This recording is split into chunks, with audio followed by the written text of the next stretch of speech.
Kwa hiyo tunaweza kuonana kama tulivyopanga, si ndio? Mimi chochote ulichoniambia wewe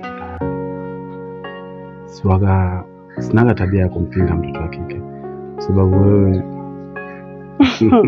Kwenda kuniambia umezaliwa kwa ajili yangu au kwa ajili yetu? Kwa sasa nimezaliwa kwa sababu yako. Kama utakuwa mbali na mimi sina cha kupinga kwa mtoto wa kike. Bwana usiseme hivyo. Kwenda kuniambia umezaliwa kwa ajili yetu au kwa ajili yangu?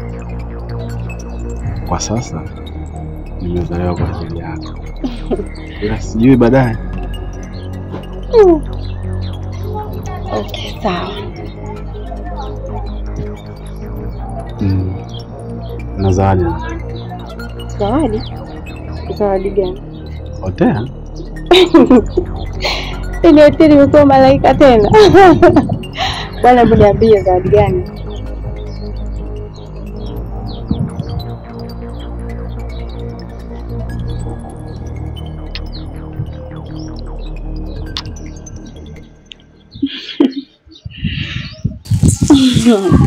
Nimependa sana. Asante. Asante pia. Basi sawa. Kwa hiyo kama tulivyokubaliana, si ndio? Bye.